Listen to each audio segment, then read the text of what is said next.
So thanks for coming out. My name is Danny Riddell. I'm the president of Metallic. I'm going to be talking about the business of Silverlight. So just to give you a little bit of background on Metallic and why it's relevant for us to talk a little about Silverlight and some of the progressions that have been over the last couple of years here. We were founded in 2004. We're just coming up on 4 years old here. We have been doing kind of up to the last couple of years application development mainly with .NET SQL backend and Flash front ends. And we do a variety of application development. As Silverlight has come in, we've brought that into our development cycle as well. And we found that at this point we're doing, I don't want to say 50-50, that's not appropriate, but we are getting close to a large amount of work in both Flash and Silverlight. And I think both are very relevant platforms. We're going to talk a little bit about Silverlight today and its progression over the last couple of years. So just to give you a little bit of an idea of where we are from a Silverlight perspective, how many of you were here at MIX and watched the keynote last year? So a good portion of you guys. So in last year we showed an application that we built that was on what was then called the 1.1 player. Our application was called Top Banana. So Top Banana was a free-form video editing application that we built in the alpha player at the time, I believe it was, and alpha development environment as well. And so we've watched from that standpoint, that was over a year ago at this point that we've been developing what is now called Silverlight 2.0 applications. And we've seen the platform come a long way. We've seen the difficulties that come with a normal platform that is in alpha and beta stages. So we're going to share some of those things that we found along the way that we think will be helpful for you as well. And then this year we had a couple things that were showcased in the keynote as well, which were we worked in conjunction with AOL on some of the controls that were shown for the mail client, as well as some of the UI and design elements to it. And as well as I'll show you today a little bit of the default skin for the Silverlight controls. Wrong screen. So what are we going to talk about today? We're going to talk about a little bit about the platform itself and just a general discussion. Make sure that everybody's on the same page for what is 1.1, what is 1.0, and what is 2.0. I'm going to stop saying 1.1 in a couple seconds here because I want to make sure that everybody's on the same page with that, and then we'll put that aside because it is now called 2.0. We're going to show a little bit of showcase of some of the stuff that we've been doing in Silverlight, as well as talk about the overall workflow that is incorporated with Silverlight. As you guys have probably seen along through the week, the workflow itself is something that they talk about a lot and how it's different. And I feel like sometimes I've seen that described in an effective way, and sometimes that isn't quite maybe the best description of how it is. So I'm going to try to give you a little bit of what we've seen in that actual workflow and how that actually gets portrayed and put through development in a real case scenario. Then designer and developer considerations as a whole, and then building a Silverlight team. How many of you are actually in the business of creating a team of Silverlight developers or creating business development for Silverlight? Okay, great. Good portion of you guys. How many of you guys are designers and developers? Okay, great. Good variety of folks here. And then we're going to talk a little bit about how we pitch Silverlight and what are some things to keep in mind as you're talking to potential customers and clients on what happens at the stage in which they're having to decide between different platforms and what things are going to be relevant for that discussion. So let's start with Silverlight 1.0. Silverlight 1.0 is currently a fully launched player. So they've been downloaded, I think it's somewhere between 6 months and a year. I don't know the exact date. Anyone know the exact date it came out? Okay, so it's been out for quite a while. It is fully developed. Silverlight itself does work on a plug-in architecture. So you go to a site, and I'm going to show this a little later in the presentation. I'm going to go ahead and load up Silverlight 2.0 because I am showing a variety of sites here. So I'm going to go ahead and show the install environment, and then we'll walk through the overall workflow of that and how user would go through that. So right now, Silverlight 1.0 is fully developed and launched. It does work off of a development language of JavaScript, and it is really has some great video capabilities. And you'll see if you go through the Silverlight.net galleries that a lot of the Silverlight 1.0 applications are based around video because there is some really strong video capabilities and processes there. One of the things that is a little different kind of going from 1.0 to 2.0 is that because it is JavaScript, it can get a little tricky and kind of hung up in the code. You can have a little bit of a more opportunity for spaghetti code kind of all over the place. Just not quite the infrastructure or structure that you'd want as a developer to really build an enterprise-level application. Not that it can't be done in Silverlight 1.0, but definitely 2.0 is going to be a better platform for that. So control development becomes a little bit trickier in the Silverlight 1.0 realm because of those JavaScript development environments. So Silverlight 1.1 and 2.0. What we showed last year in Top Banana in the keynote was demonstrating at that point in time, I believe it was 1.1 alpha. From that point to now, they have upgraded the name, which I think is absolutely appropriate, to Silverlight 2.0. So every time you hear Silverlight 1.1, they're actually talking about Silverlight 2.0. And I would just basically take that out of the conversation and start just saying Silverlight 2.0 so that everyone's on the same page there. Currently, it is in public beta, as they mentioned in the keynote the other day. I highly recommend you guys download that, get the expression tool set, start playing around with it. How many of you have built a Silverlight application? Okay, good. A lot of you guys really getting a jump start on it. So Silverlight 1.0 and 2.0, the nice part about that is all Silverlight 1.0 applications will play, or at least should play by the time the player is baked, in the Silverlight 2.0 player. So 1.0 should play fine in the Silverlight 2.0 player. The applications that we've built so far in 1.0 have been playing just fine, even in the beta players, so that's encouraging. You can use any .NET development language. So we use C# in-house at our firm, but you can use VB or any of the other .NET languages. And I think they're really expanding that to be a very robust set of development areas for you guys to hit. This really works well, Silverlight 2.0 itself, for a little more hardcore development, a little more enterprise-level applications, a little more structure underneath, a little bit more of the girth that you want to be able to add to make a scalable, stable application. And there is very advanced control development. So we've done a lot of custom controls, and then as Silverlight 2.0 has advanced, they've been adding a lot of their controls in it as well. And we expect there to be a very robust set of controls at 2.0 launch.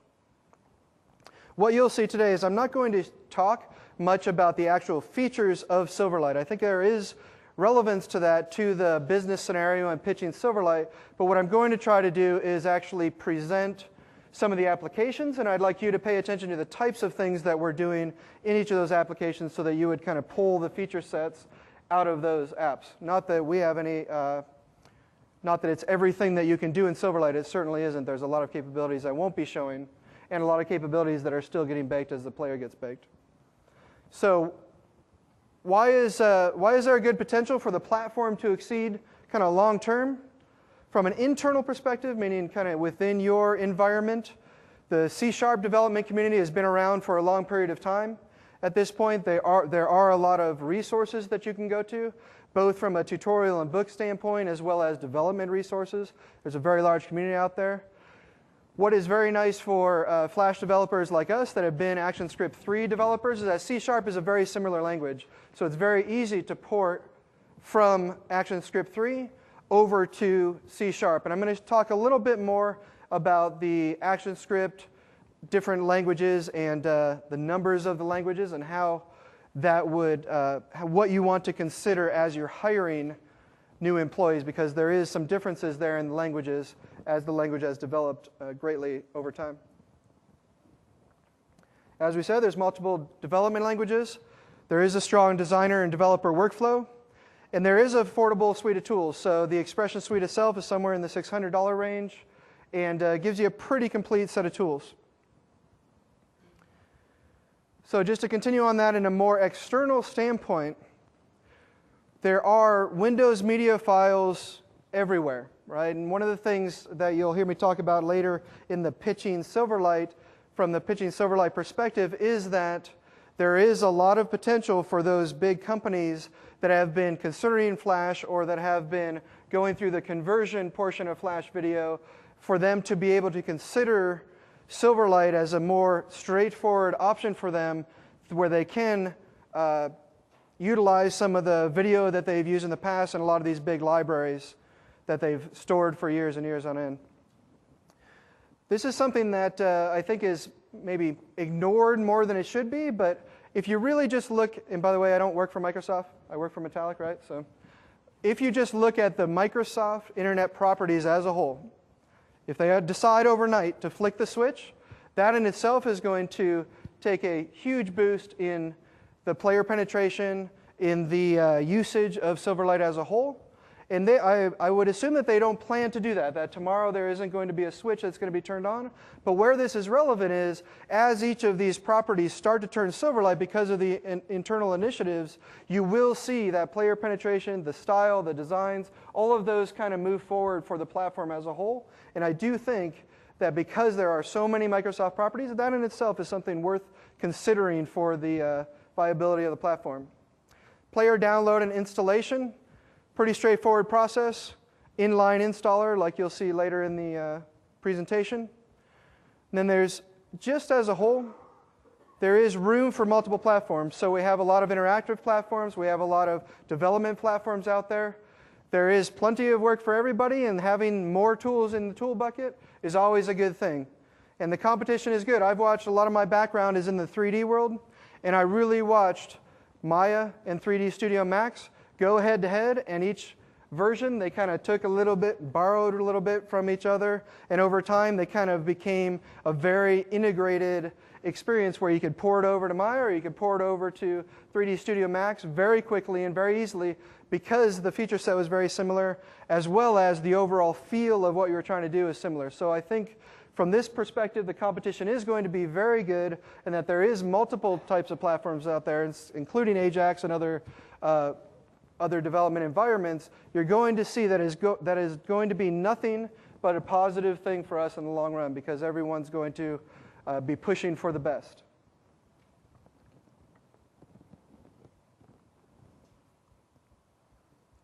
So platform considerations, these are what I'll call the here and now, right? What is the reality of today? The reality of today is that there is a good progression of player penetration, but the reality is we are just not there yet, right? It's going to take some time, and I think of all the things that I hear about Silverlight and the way it's going, this is the first thing that comes up every single time.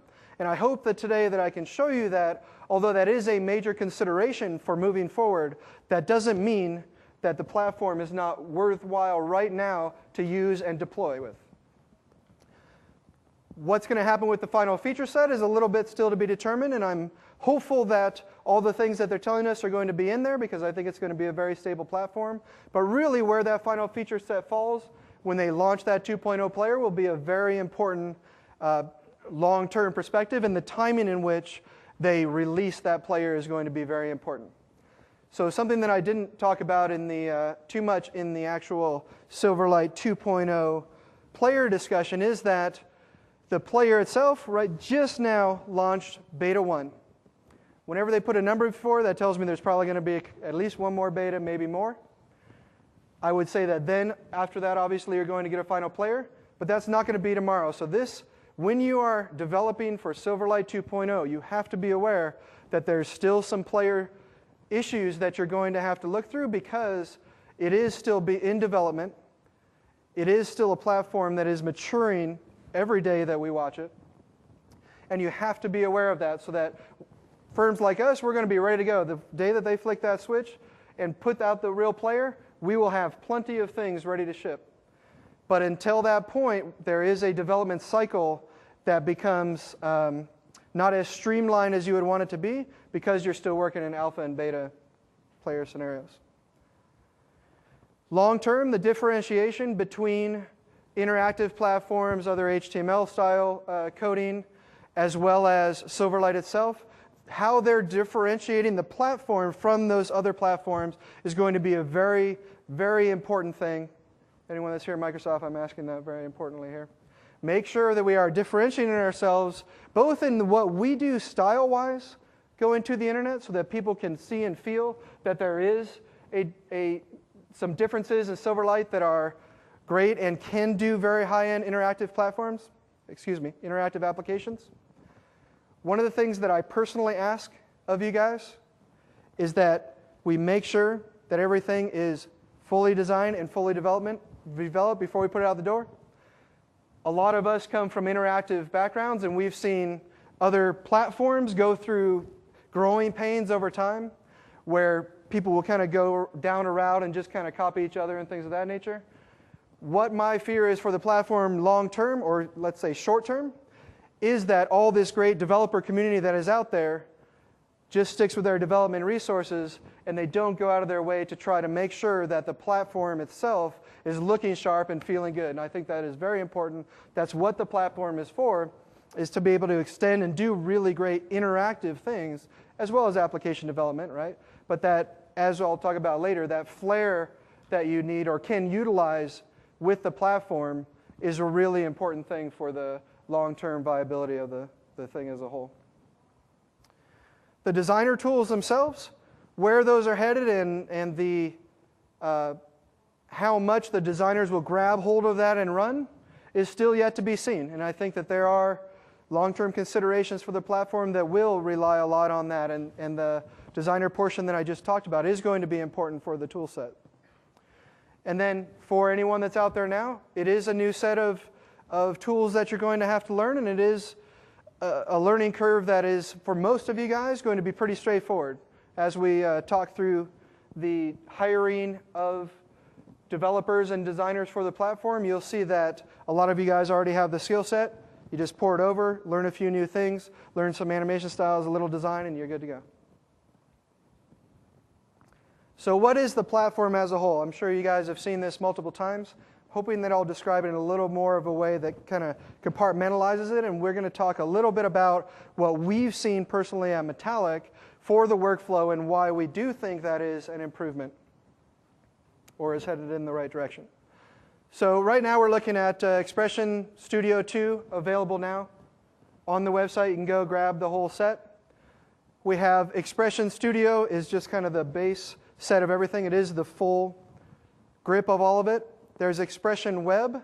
For us internally, Expression Web isn't doing a whole lot for the interactive portion of the environment. So when we're doing something that feels more animated or more transition-like, that is something that we're using more in the blend and design and expression encoder realm. So our day-to-day doesn't necessarily include web, but web has a lot of potential for website development as a whole, in something that isn't necessarily fully static, but has a more static feel to it. Not necessarily that the content can't be dynamic, but that the overall visual look is a little more static. So the tools that we primarily use day to day at Metallic is Expression Design and Expression Blend. We also use Expression Encoder, and let's just walk through a couple of these. So Expression Design, this is what we use it for. Vector design, it is a vector design program. So we are using it in anything that is static and doesn't require movement. So this is kind of the place we start. So we go in, we design our wireframes. We start to work out all the functionality. When we have that wireframe baked, we open up Expression Design, and we start to draw. Let me just open up what that looks like here. So this is Expression Design, and what you're looking at here is the default control skin set that you saw in the keynote there that comes with all the new controls that they're developing. What you'll see here is I am in design. There's no animation area that I can work with. There is just design tools. So I have a pen tool. I can create different shapes. I have a text tool. There's all of the things that I would need to create static vector-based designs. So you'll see here as I grab them, I can grab out all the different pieces, kind of layer by layer here. Okay? So this is where you start. You start in here, you design it out, you keep it very flat. Then from here, you export. So then I'll just say File, Export, and I'll export that to XAML. And that creates my base XAML file. So when it comes to the workflow, the way that we usually do it is we start out in design, and we create our design flats. We export to XAML. We bring that into Blend. And then Blend is where we start to put in the flair to it, the animations, the transitions, and all of the things that are incorporated within that. What we do find is that the export out of Expression Design is not as clean as we would like it to be. So in theory, if we had all the tool set that we have in Blend, we would probably draw the whole thing there. Because you get a little bit of a cleaner starting point, you have some controls that you can start with, which is going to help you get cleaner XAML that you can connect with a little easier. So there's a few steps that, that we go through that are overall transitions to get us from design into Blend. So once we're in Blend, let me just go back here.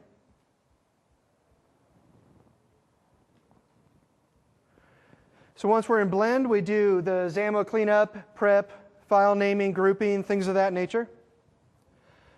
And then we take, so we have the controls, for example, we clean all that up, and then we start to do the drop-downs. So we can show our clients from outside of Blend, we can show them what the animation styles look like, we can show them what the layout looks like, we can show them the transitions. We do that portion of it within Blend.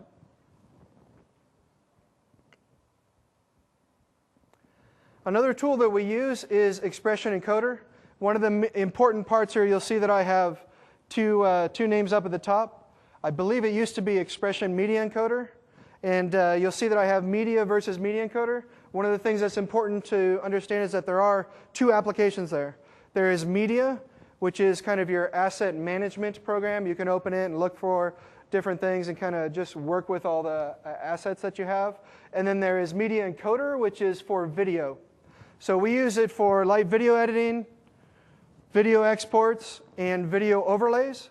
But this is actually a pretty good program. There's a lot of live feedback that you can get as you're doing compression and things like that that I think are really solid features for the tool set itself.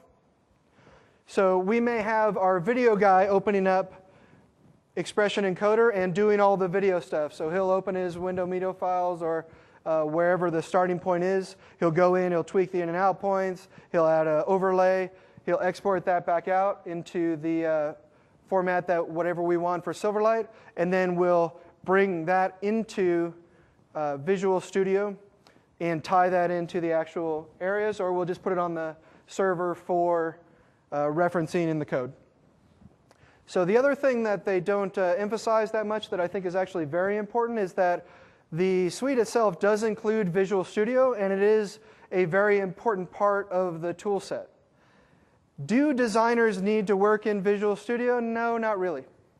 But what I've found is that as each day goes by and they get more and more comfortable with the Expression suite of tools, they also are becoming more and more comfortable with Visual Studio and publishing from that and the overall flow of it. Because you'll find that Visual Studio is a very advanced development environment, and it will give you a lot of advantages, some high-level IntelliSense for Silverlight itself, a workflow that is very good even for designers. So you'll see over time that they may start out kind of as scared of Visual Studio a little bit, and over time they'll kind of realize it's their friend, and they'll be able to shortcut a lot of the development cycle or starting points for the actual development folks.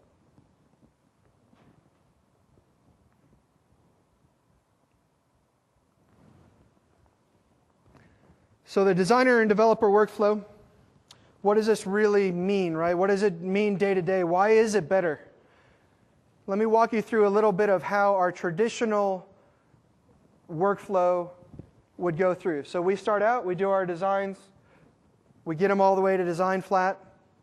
We have somebody convert them. So our philosophy at Metallic is, I don't care what application the designer is using to create their designs. And this was before Silverlight as well. Whatever they want, I don't care if they're using Mac Paint or whatever they want. If they can get me a good design as a starting point that they are fastest with tool-wise and gets them a high level of design, that's all I care about. So what we're finding in our workflow is we're getting it to a design point. From a Silverlight standpoint, our internal team is designing within the application called design.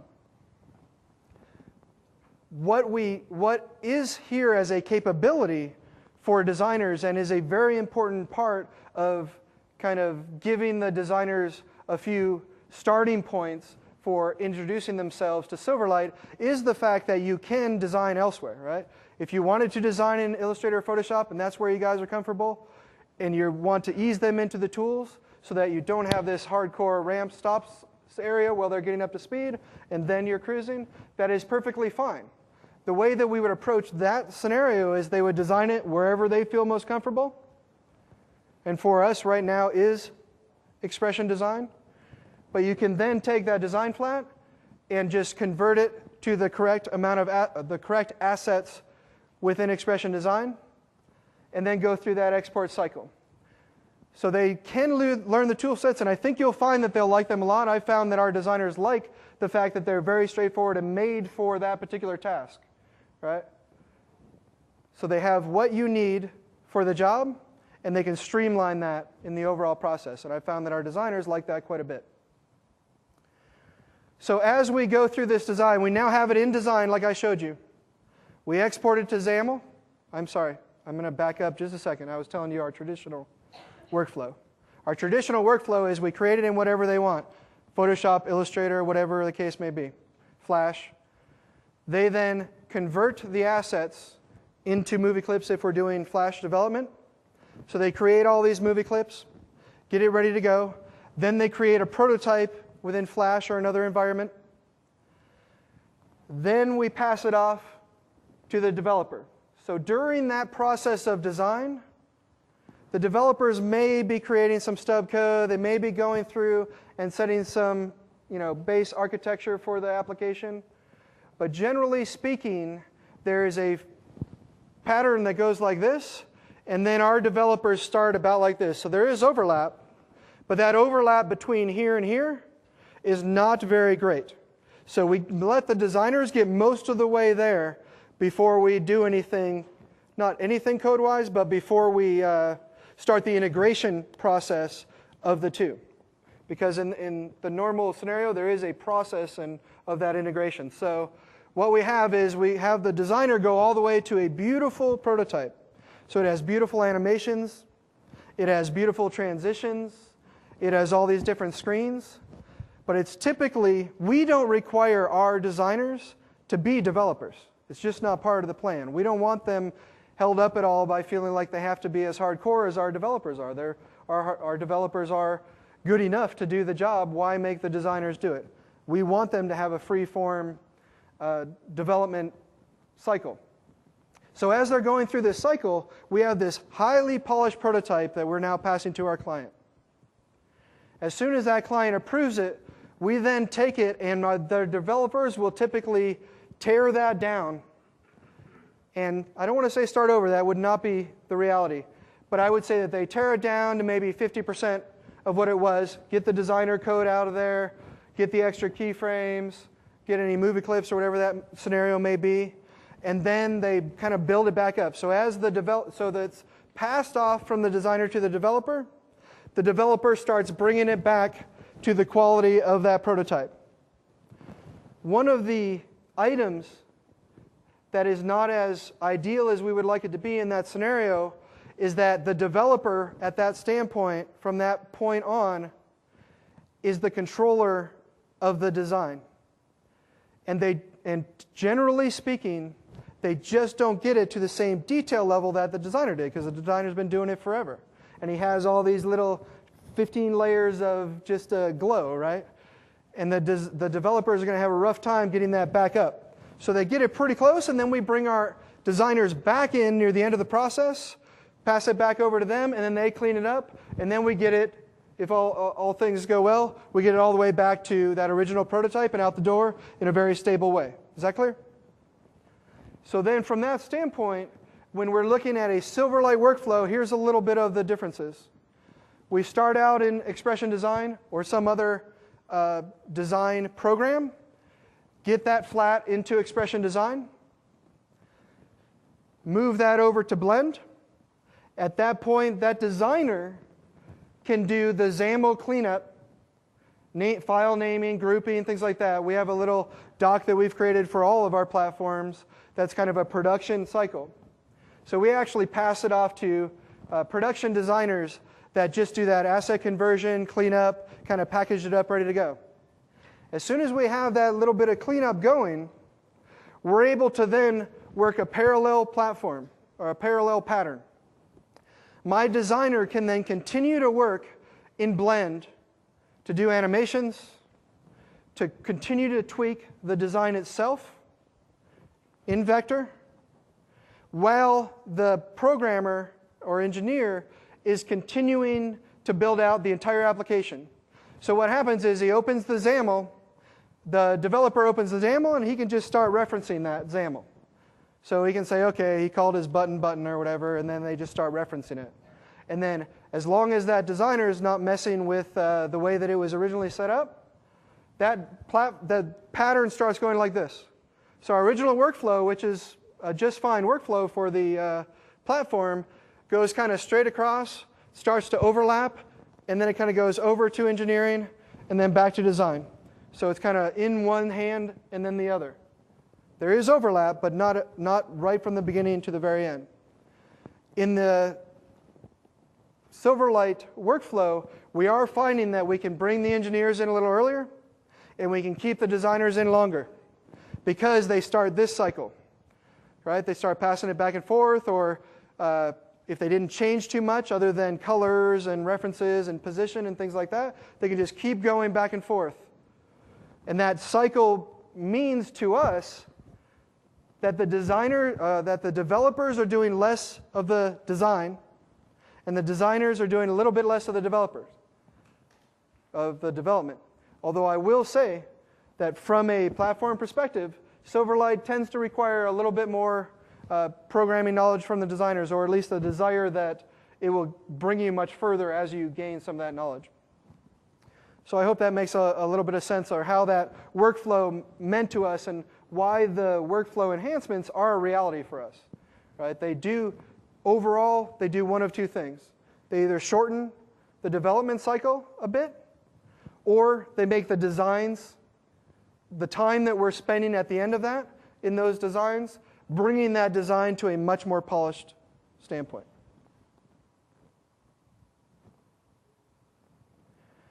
So how do you ramp up an agency to be ready for Silverlight? First of all, understanding that workflow and what it means to the type of people that you are going to hire. We've experimented with a lot of different things when it comes to hiring for the platform. We've now been at this year and a half, almost 2 years, and we have found that some things are working better for us than others when it comes to that hiring perspective, and we're going to walk through some of those. So in general, you understand the workflow, you understand where it differs from other platforms and other development environments, which we're going to touch on some of those as we go. And then understanding the business reason for people to use Silverlight as you're considering each platform for your customers. Internal concerns. All right, I've been running an ad agency for 10 years. My team loves all the tools they've been working on forever. I now say, all right, guys, here's a brand new platform for you. You're going to love it. You set it in front of them, they go, I don't want this. What are you talking about? I'm doing everything I need to do right here. What do I need new tools for? So there is going to be a couple of things that you need to consider for that integration. You want to consider what that's going to do to the development workflow that you're doing now, right? Help them understand where it differs. Where does the platform differ from others? Where does the development environment differ?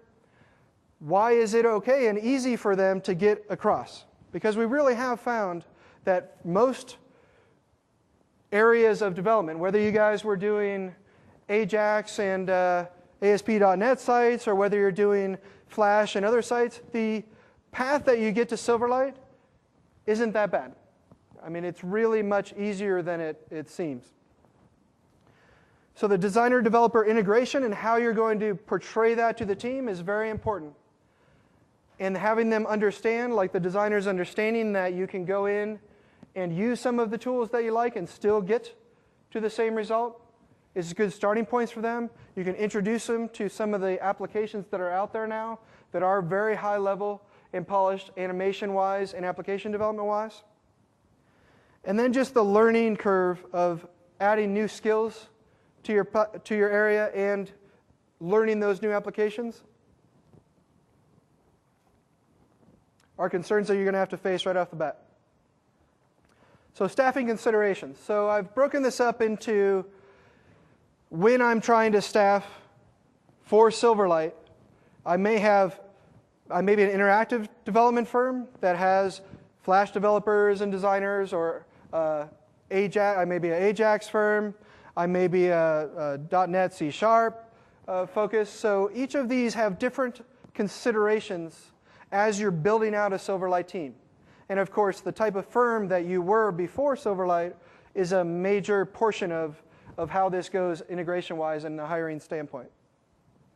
So if they were coming from a Flash or interactive platform perspective, some other interactive platform perspective, they're already going to have the idea of an interactive methodology and mentality already embedded in them.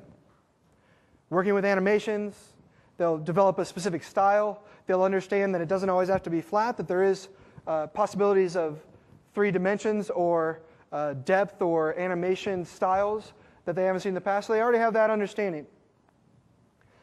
You're going to find that ActionScript 3 and C# are very tied, not tied together, but are similar enough languages that if they were an AS3 developer, they'll be able to pick up C# within a few hours, the basics of it. And then as they go, they're just going to build on all of their workflow stuff. So we've been able to take Flash developers and port them over to Silverlight pretty rapidly.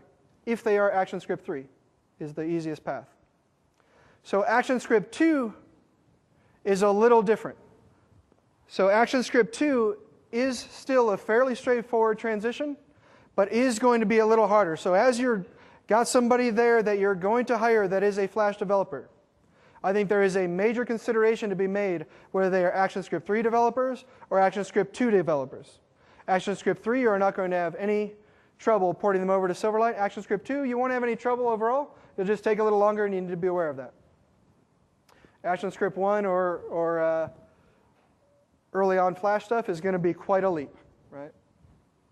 And you want to make sure, or I would say that when you're hiring for a developer, there is a very big blend of Flash folks out there that kind of ride the line of design and developer.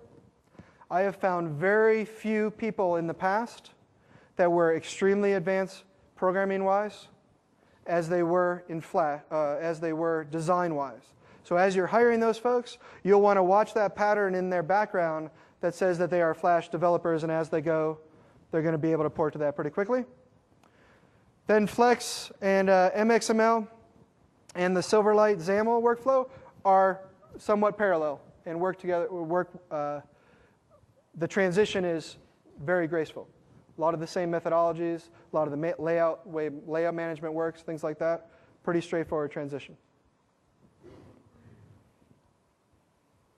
Okay, so what do you gain in developing the Flash side? If you're an interactive firm like ours and doing application development, you still gain the possibility that they'll be on both platforms, right? And they're going to be very advanced from that standpoint. So I can port them Silverlight one day, Flash one day, some other thing one day, doesn't matter. I find that the ActionScript developers, the good ones are fantastic and are very hardcore. So I don't want this taken wrong. But as a mass area, interactive developers tend to be a little less technical. So you'll want to just make sure that in that background there is that hardcore engineering that you want from a Flash background before you start grabbing these guys, because they may be a little more on the design side than you expect. So they are used to working with, the Flash developers are used to working with designers. That is going to be a huge help in this transition. And then storyboards in Silverlight are very similar to the timelines in Flash, so the designer and developer understand that timeline very well. From a staffing considerations on a C#.NET background, what we found is, because a lot of C#.NET guys have been working on enterprise application level apps, software development that has been going on these very long cycles, there is a bit of a jarring experience when they come in and we're moving at an interactive pace. Because the timelines are more compressed typically. It's not years and years that we're working on an application, it's months and months. So that's something to be very aware of. So that, for us, is both a positive and a negative, right? It's a positive from the standpoint of they have the focus to go all the way through an application until its very end, which is very good. But then it's a negative in that we need them to change that pace right away or we're in trouble. They already know the language, right? C#, already part of Silverlight. Very easy transition for them there. Not much to learn. What I do find in the C#.NET environment is we are now dealing with an interactive platform. Animations, transitions, gracefulness, all of that stuff. That is where it becomes a little bit more of them missing a little bit of that flair that the interactive guys have had. What is another advantage is that they typically understand back-end development. And for a firm like us that has a very interactive front end and a very advanced back end, that's a big advantage. They have strong control development skills most of the time, and lots of times they're going to have a lot more architecting experience. And if you are more of a C#.NET development house, they're of course going to be able to port over to any of those guys, any of those projects.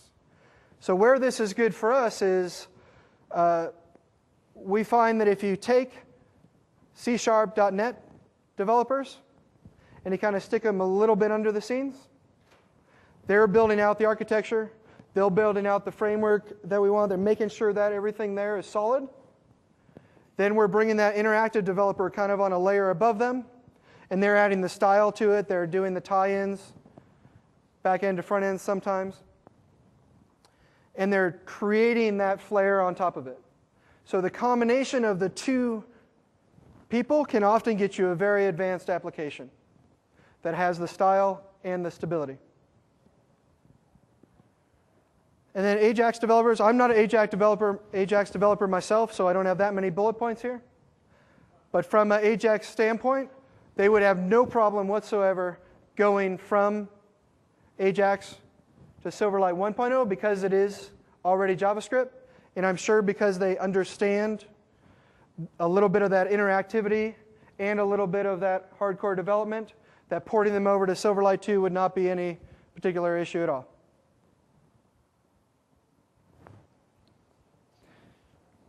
Okay, so what should you guys know about Silverlight if you're C#.NET? There is more interface capabilities than there is in WPF and some of the other environments that you're used to working in. There is a lighter feature set than WPF, but there is plenty there for you to make some really crazy stuff with.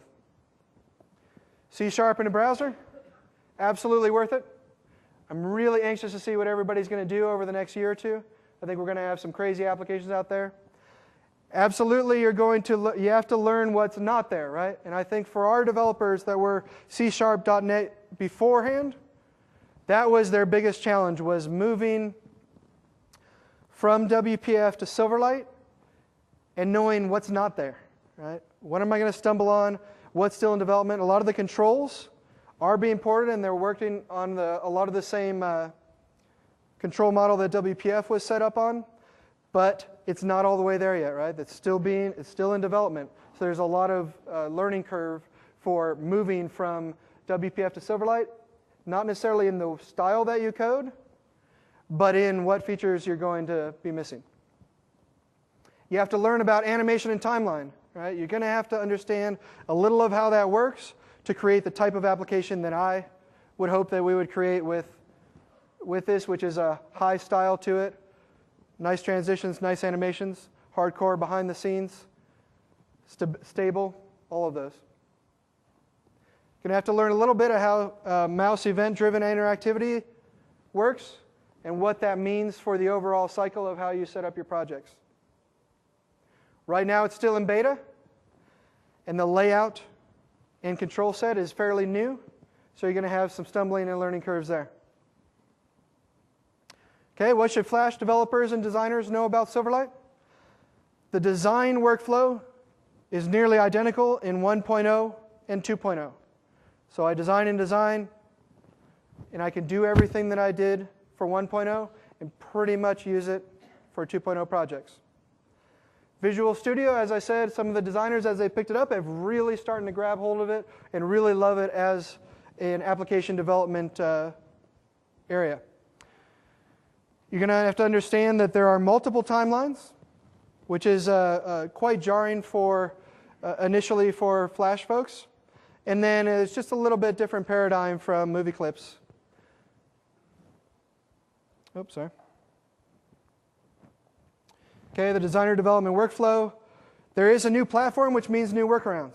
Right? This is something we've seen in all of the different platforms that we've worked with is as things are developing at the beginning, that you're going to have to learn how to work around some of the things that aren't quite there yet. Code reuse is often easier with the Visual Studio setup that we have. So pitching Silverlight. From pitching Silverlight, some of the things that I think are very important as you're pitching is to understand the timeline of the project in which you're trying to release. Why this is relevant is that the release cycle right now for Silverlight 2 is, I don't want to say undetermined, but is not public anyway. So as your potential clients are saying, should I go Silverlight 2.0 or 1.0, one of the major differences is when are you trying to launch? If you're trying to launch within, I don't know, the next month, you're probably going to have some issues, or they're going to at least have to be able to be aware that this is going to be a beta player that they're dealing with, and that may and probably will cause some issues. Does this potential client have an existing video network that they've been collecting for the years, or that they've been converting for a decent period of time here, that's kind of ready to go, that you can just snap right into Silverlight and run with? A lot of project opportunity from that standpoint. Are these clients early adopters? This is something we found with AOL, right? AOL is ready to roll with their webmail client. They're ready to be the early adopters. They want to be on the forefront. They're willing to take a little bit of a player hit to try to just not only push the platform, but take advantage of some of the things that are within Silverlight. Are your audiences okay with a download? So there's plenty of scenarios where you may have an application that is perfectly fine for them to do, or they want bad enough to download the player itself. So you may have an application that is an HR application. You may have an application that is a mail application. You may have an application that is like a Basecamp style application, a project management tool that they'll want to download. So for those types of scenarios, ready to go more or less right now. They just download the player. It doesn't take long at all, and they'll be able to use it right away. Is there in-house capabilities at your client's location for .NET, C# style stuff? If there is, that is a pretty easy transition point for your clients, right? You're not going to have competing guys underneath saying, I'm not ready for this platform, we're not sure. They know what C# is, they know what .NET is, and they're able to accept and kind of absorb that a little easier. And as application developers like us that kind of do one-off applications and then pass it over to the client, it helps them continue that support cycle.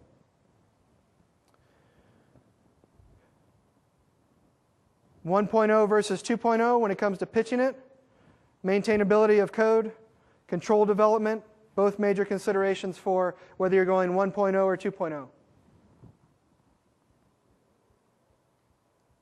All right, so now let's get into the really fun stuff. So now let's show you guys a little bit of what each of these things is.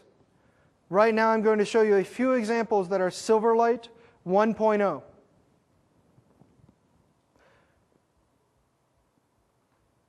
I didn't check how good the internet connection is here. Usually at any of these there's... So speaking of network connections here.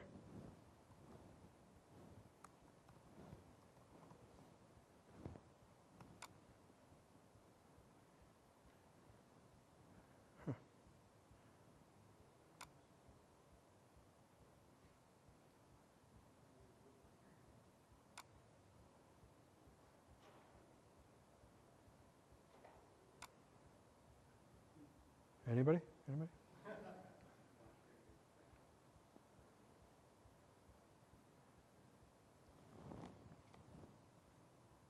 Okay. So I originally pulled up the HD version. So one of the things that Silverlight has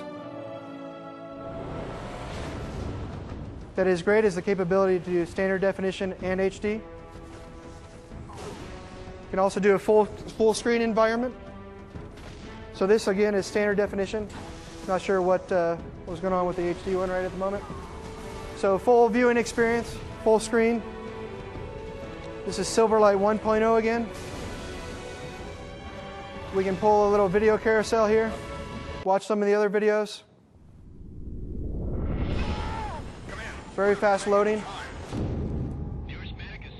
So great videos. These were actually done by Weta Studios, which did Lord of the Rings. Special for Halo. I definitely recommend you guys check these out. You can jump to different parts of the video itself.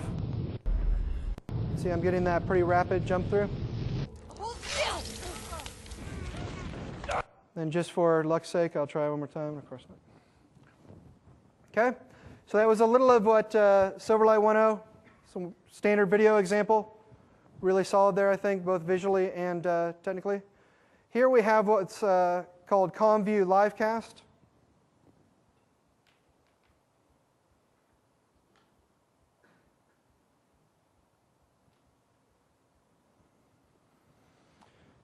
Okay, so this is a 1.0 application as well. This one I think is a great example of having a little bit more of advanced interactivity, a little map integration, a little video integration.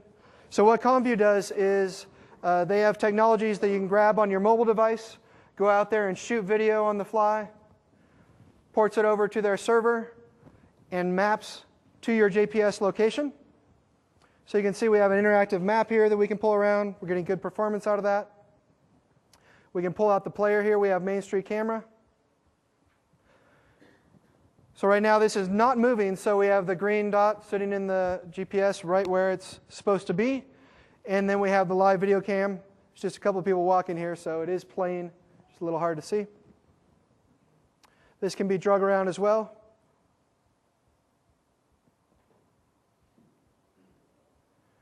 Okay, so then we have the Vancouver here, GPS. So if you watch the orange right now, you'll see that it's actually tracking with the GPS, with the video. So some pretty advanced syncing going on here of the actual video playing and the GPS.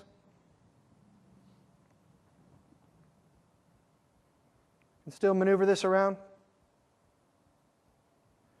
And then I could also jump to these over here down at the bottom as well.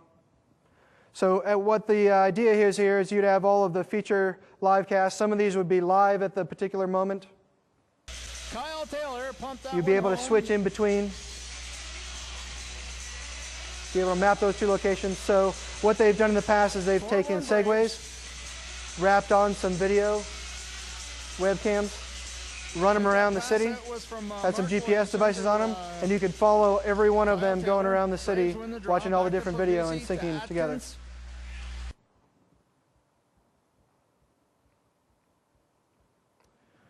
So this is Expression Media Web Galleries. So media, again, is an asset tool that is part of the Expression Suite. This is a tool that we built, or a site that we built, that is actually for exporting your own web gallery out of Expression Media.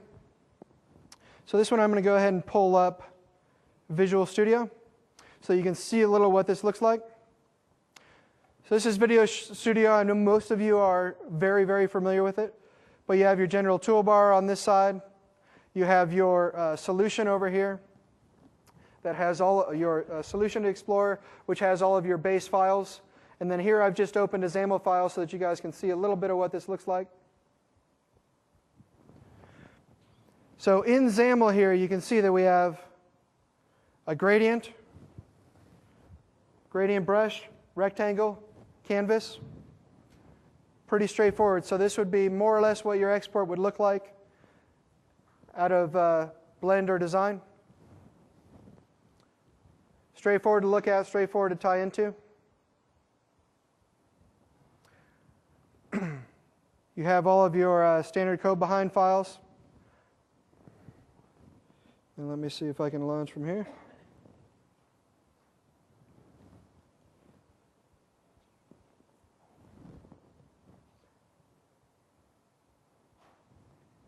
Helps if I open it.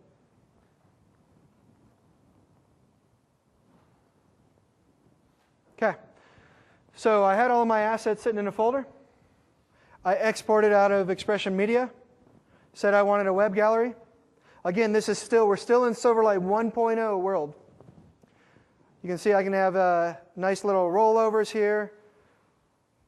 You have an index of pulling it to the front. I can gray out the background, pull up the individual files, click through my different assets, click back in the environment, goes back away. If you look down at the bottom here, you could have little notes and such that would be exported as well. You have the title. And then I don't know if you noticed that or not, but I went to the next gallery. So it would grab, export out, spit out an XML file, and it would be able to just expand forever depending on how many you had.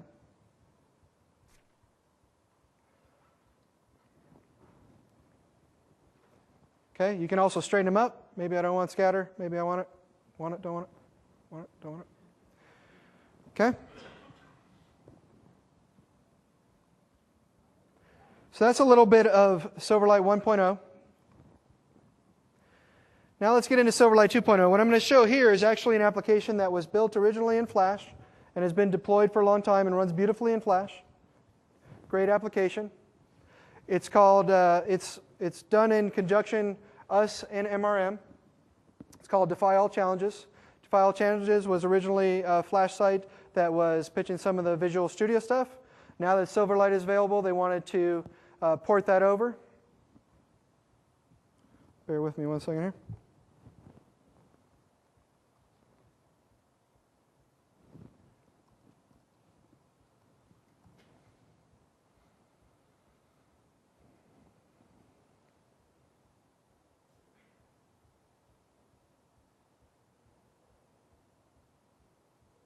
Too many things open here. Oh. Didn't like my login there. Hold on.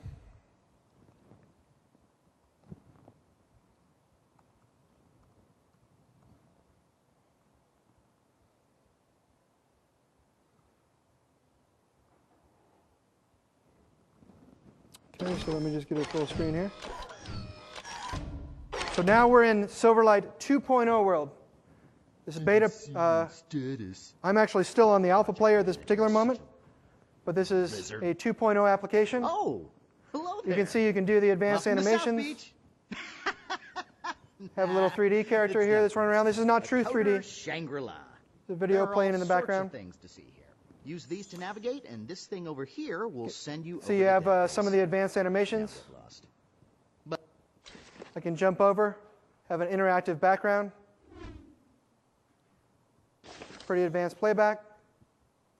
And then right into the video. Nice and snappy. I work on the Silverlight project. I play kind of the traffic cop coordination. Nice little role rollovers. between the 8 different Nice little movement of the mouse. You can Microsoft see I'm that are getting working very solid performance. Very solid playback. So I'm Brad I get some of the standard rollover stuff you would expect. I can go a little larger with the video. And you can see you can get pretty solid performance out of this. I can switch the whole skin. Okay, we're in the same type of environment. As it stops, you can see I also have the mouse moving on my background. I can make my own video. So a little preview animation there. in come all of my videos. Right now there's nothing playing because this is an actual timeline here. So we're able to drag out. You can see I can have pretty good control over what that looks like when I grab it out. I can throw it on the timeline. Try to throw it in the wrong timeline, it's going to not allow me to. So I can start to advance these, push them together, maneuver them around the timeline. So I have videos here, I have voiceovers. I can pull out the voiceovers. I can pull some sound effects. Maybe I want some more videos, but I want to see the whole library. I can expand that out, start to see some of these different libraries. Okay? Then I can do a little playback.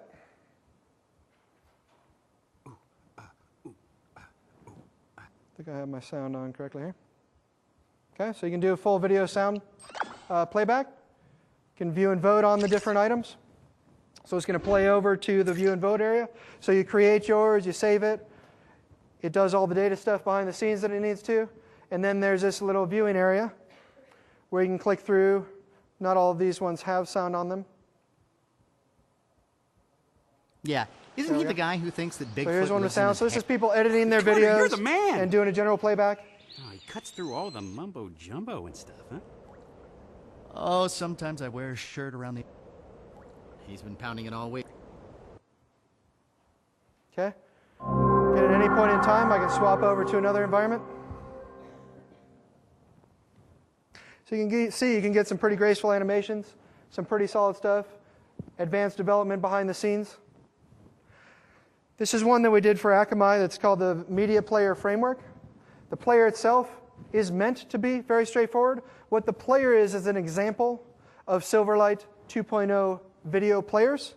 So what we did is we built a little framework and SDK for Akamai for people to be able to create and customize their own video players based off of the Akamai streaming network. What's with the axe? So you can input your RSS feed here. You can see graceful animation styles. Put in an RSS feed, it'll play back and populate within the environment here. You have nice little rollovers. You can play different videos. So what's nice about the set that we did for Akamai is that there's a whole bundle of stuff. There's tutorials, there's framework, the whole thing to get you started on that.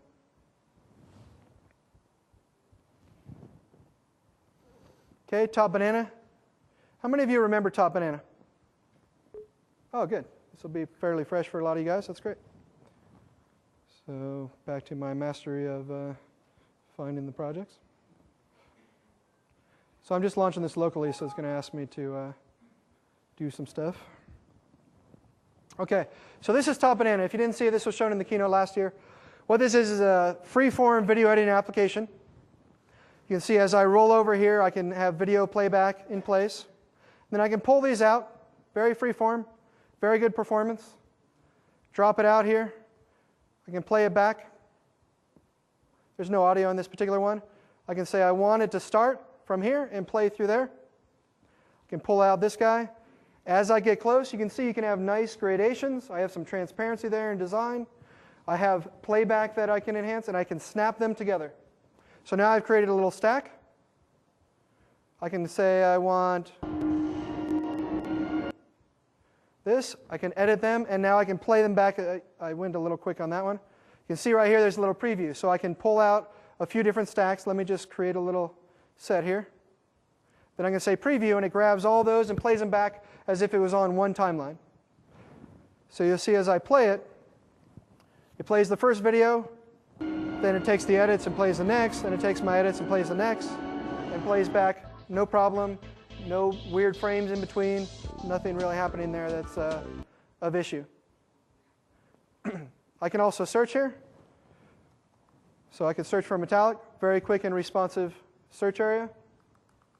So before they had tech support and controls, so that's why you don't see the mouse, so you can now have that. You actually have very fast performance here.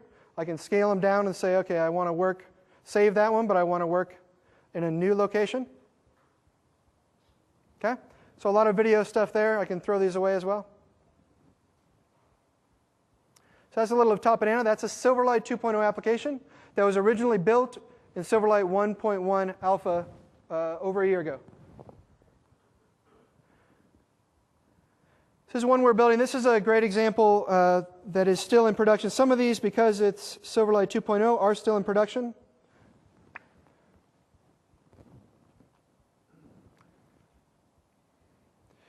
So right here we have a, oops, sorry.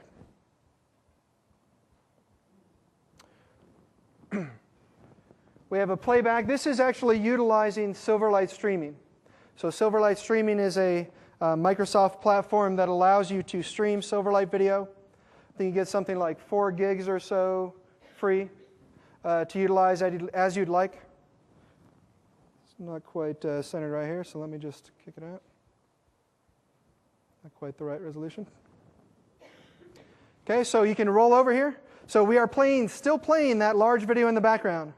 I'm rolling over and I'm getting very responsive playback as I roll over, other videos playing. This guy in the background still playing, not jumping, not jarring, no issues.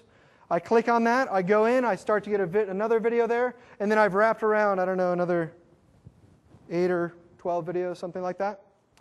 I can now roll over these videos. I can select them, they get played back in the center. So this is a unique shopping experience based on video.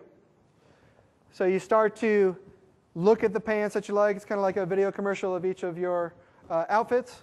As you go through, you can roll over here in the main area, and I could go through the whole purchase cycle on that. So again, this is Silverlight streaming behind the scenes, and then you get all the nice animation stuff that you'd expect out of this type of platform.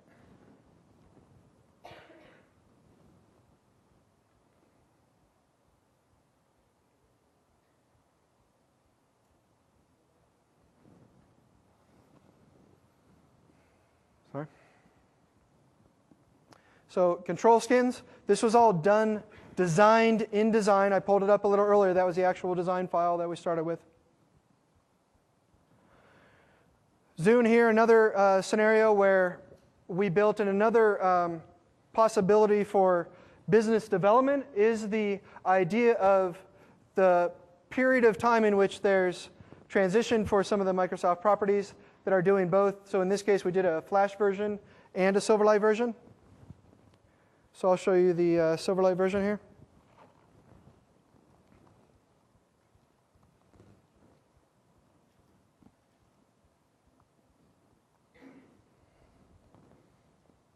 I don't know why it's not remembering my stuff. Okay, so this is a Silverlight 2.0 application as well. So as I roll over, get nice feedback on my animations. I can click through, see some of the details here. I can roll over on the side, get some nice graceful animations here. As I roll over slowly here, you can see that it's responding to my mouse appropriately as well. Notice that they're not jarring or overly abrasive there.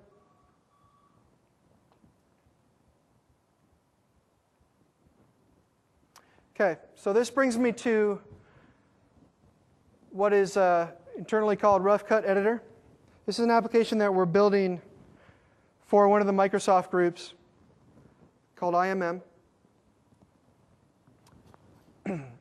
What it is a full video editor application that has SharePoint integration as well, and then exports out, and you can utilize it in Final Cut or whatever other platform that you want.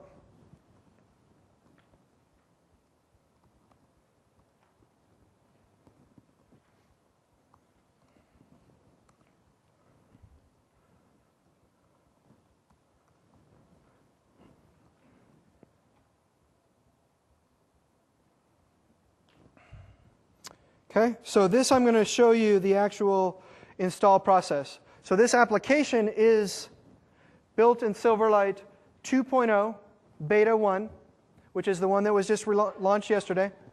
If I did not have the Beta 1 player, what you've been watching the other ones on were on Alpha 1.1. So now it knew that even though I had Alpha 1.1, it's still pointing me to a 2.0 player, the beta. It's inline, so this is where my actual Silverlight application sits. I can click it to install.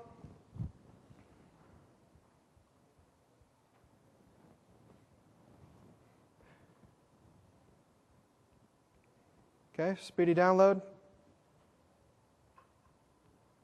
Speedy integration.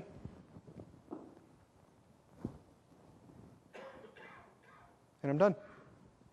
So this is going to take a little bit of a while to load because this is still in production right now and we haven't done any big optimization. So sorry, I'm at a pretty tight resolution here. Okay, so we have a library, a media bin, tiles, items.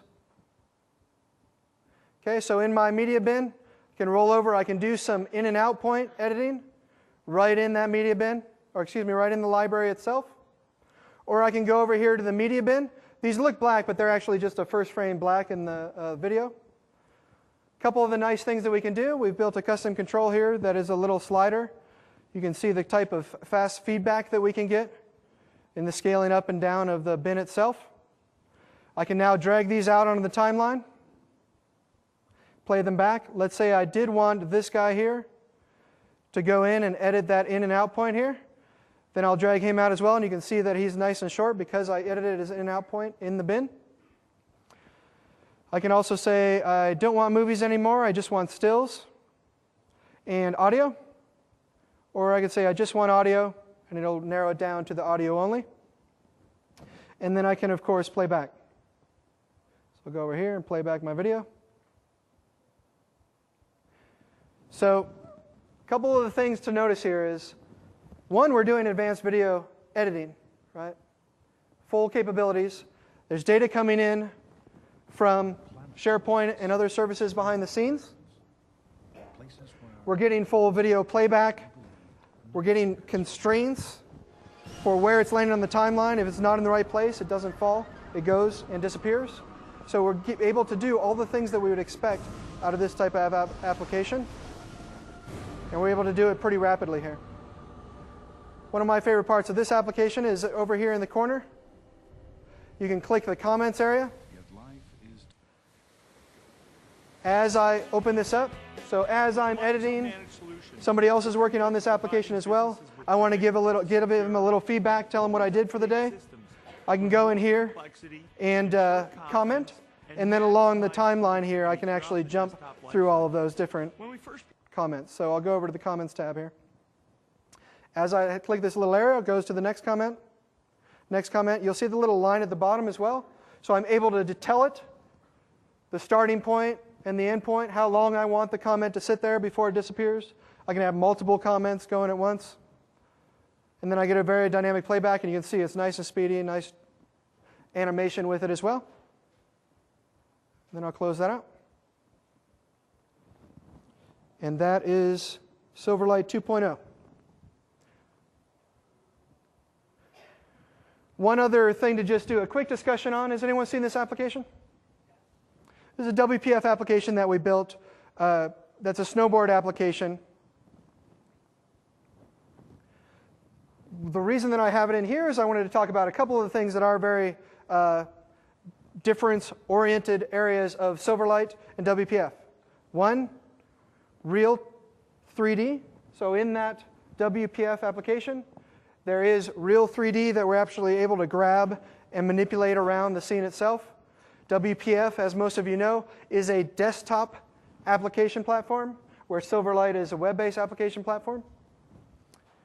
So I'm going to pull up a couple of my guys here. Why don't I pull up Kemper and Eric and Mike here, and let's open it up for any questions.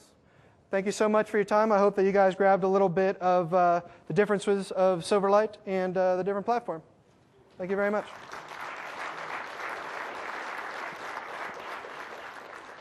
Can I answer any questions? Yes?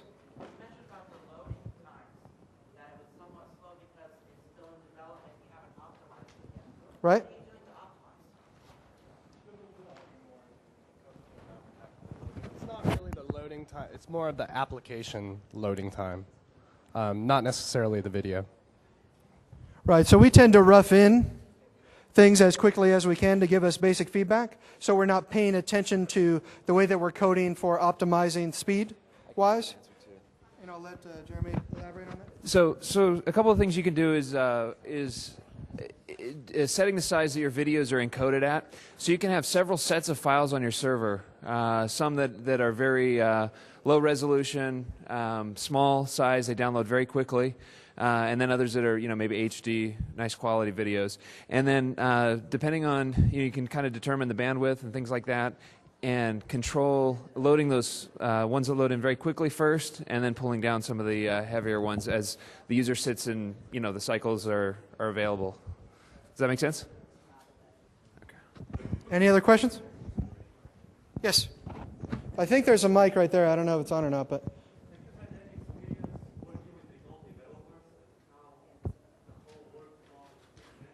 That's a great question. Who wants to answer that? Jeremy, you want to do that again? Repeat the question. Remote developers? Actually, Mike.